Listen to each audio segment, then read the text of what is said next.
Something happened and your PIN isn't available. And now you're staring at your login screen completely locked out of your own computer. It is one of the most annoying bugs in Windows 11 and 10, but we can fix this.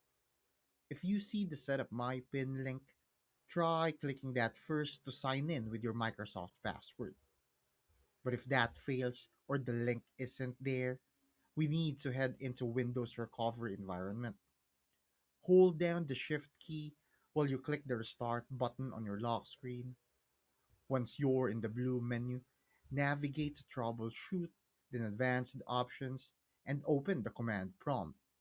We're going to completely clear out the corrupted security folder by typing rd space slash s space slash q and then c colon forward slash windows forward slash service profiles forward slash local service forward slash app data forward slash local forward slash Microsoft forward slash NGC and hitting enter.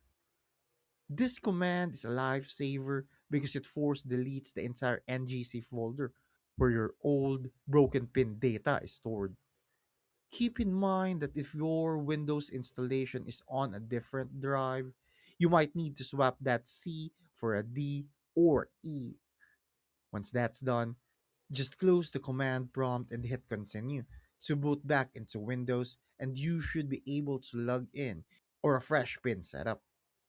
Thanks for watching. Make sure to subscribe for more useful content.